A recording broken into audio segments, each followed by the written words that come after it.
दोस्तों, हमारे हिंदू धर्म में कर्म की प्रधानता शुरू से ही रही है। गीता में भगवान श्री कृष्ण ने स्वयं एक नहीं बल्कि अनेक बार ये बात कही है कि जो प्राणी जैसा कर्म करता है उसे वैसा ही फल मिलता है। यदि हम अच्छा कर्म करते हैं तो निश्चित तौर पर हमें इसका अच्छा ही फल मिलेगा, परंतु इसके ठीक विपरीत यदि हम कोई बुरा कर्म अथवा पाप करते हैं तो हमें बुरा फल ही मिलता है। लेकिन यदि हम महाभारत ग्रंथ का अध्ययन करते हैं तो हम पाते हैं कि महाभारत में पितामह एक ऐसे चरित्र हैं जिन्होंने जिस निस्वार्थ भाव से हस्तिनापुर की सेवा की थी वो शायद ही किसी अन्य ने की होगी, परंतु फिर भी उन्हें जो अपार कष्ट भोगने पड़े उनसे तो आप भली भांति परिचित ही हैं कि किस प्रकार से महाभारत का युद्ध समाप्त होने के बाद उन्हें कई दिनों तक नुकीले बाणों की शैया पर सोना पड़ा। अब प्रश्न ये उठता है कि आखिर उन्हें ही क्यों इस प्रकार के अपार कष्ट भोगने पड़े। बस यही सब हम जानेंगे आज के इस वीडियो में। नमस्कार और एक बार फिर स्वागत है आप सभी का आपके अपने वीडियो कलश यूट्यूब चैनल पर।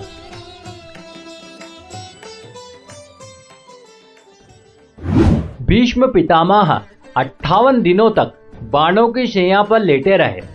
इस बीच कई शल्य चिकित्सकों को उनके उपचार के लिए बुलवाया गया, परंतु वे उन्हें मना कर देते और कहते कि मुझे सूर्य के उत्तरायण होने का इंतजार है, बस तब मैं अपने प्राण त्याग दूंगा, तब तक ये शरसैया ही मेरी चिता है।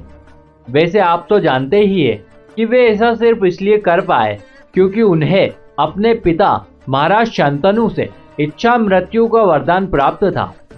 हालांकि इस दौरान उनके सभी बंधु बांधव उनसे मिलने आते रहते, लेकिन जो प्रश्न उनके मन में था उसका उत्तर किसी के भी पास नहीं था। वे मन ही मन सोचते रहते कि आखिर उन्हें ही क्यों इस पीड़ादायक कांटों की सेज पर सोना पड़ा। अंततः एक दिन जब भगवान श्री कृष्ण उनसे मिलने आते हैं तो पितामह से रहा नहीं गया और उन्होंने उनसे पूछा कि हे मधुसूदन, मुझे मेरे अब तक के 10 जन्म याद हैं जिनमें मैंने शायद ही कोई ऐसा पाप किया हो जिससे कि मुझे इस असहनीय पीड़ा को भोगना पड़े। फिर आखिर विधाता ने मुझे ही क्यों इस अपार कष्ट को भोगने के लिए चुना। तत्पश्चात भगवान श्री कृष्ण ने कहा कि हे पितामह, आपको आपके केवल 10 जन्म याद हैं, लेकिन मैं आपको आपके पूर्व के जन्म तथा उसमें किए गए पाप भी बता सकता हूँ और संभवतः इससे आपको स्पष्ट भी हो जाएगा कि उसी पाप के कारण आपको ये अपार कष्ट भोगना पड़ रहा है। इतना सुनकर पितामह के मुखमंडल पर ऐसे भाव आ जाते हैं जैसे कि मानो अब उनकी कोई बहुत बड़ी समस्या का निराकरण होने वाला है। भगवान आगे कहते हैं कि ये बात आपके 10 जन्मों से पूर्व की है, जब आप एक राजकुमार हुआ करते थे और अक्सर आखेट करने की मंशा से एक वन से दूसरे वन यात्रा किया करते थे। ऐसे ही एक दिन जब आप एक वन से गुजर रहे थे तब आपके रास्ते में एक सर्प आ गया था। तब आपने बिना कुछ सोचे समझे उसे अपने रास्ते से हटा दिया, परंतु दुर्भाग्यवश वो सांप कांटों की झाड़ियों में जा फंसा। वो झाड़ियों से जितना अधिक निकलने का प्रयास करता उतने ही कांटे उसकी पीठ में चुभ जाते। इस प्रकार से वो करकेटा लगभग 18 दिनों तक उसी कष्टदायक अवस्था में जीवित रहा और इस दौरान वो ईश्वर से यही प्रार्थना करता रहा कि जिस तरह से मैं तड़प तड़प कर मृत्यु को प्राप्त हो रहा हूँ, ठीक उसी प्रकार से उस राजकुमार को भी मृत्यु प्राप्त होनी चाहिए।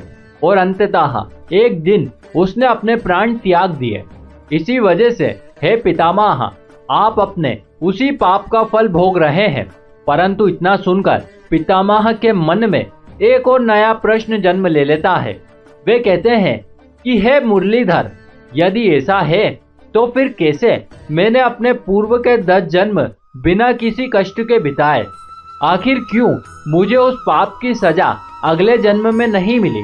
इस पर लीलाधर कहते हैं कि इसके पीछे का मुख्य कारण ये है कि उन जन्मों में आपने कोई भी ऐसा कृत्य नहीं किया था जो पाप की श्रेणी में आता हो, इसलिए आपको उन जन्मों में उस करकेटा का श्राप नहीं लगा था।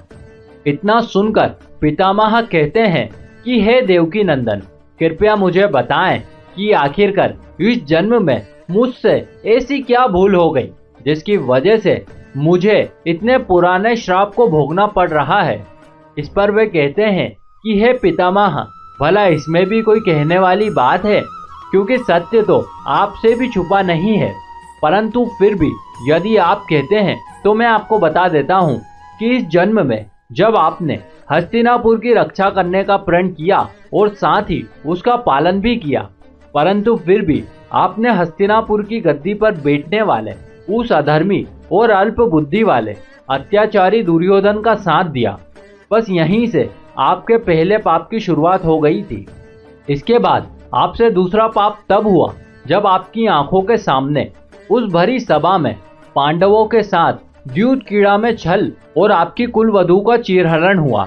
परंतु ना ही आपने उस कपटी शकुनी को टोका और ना ही दुर्योधन और दुशासन को ऐसा करने से रोका।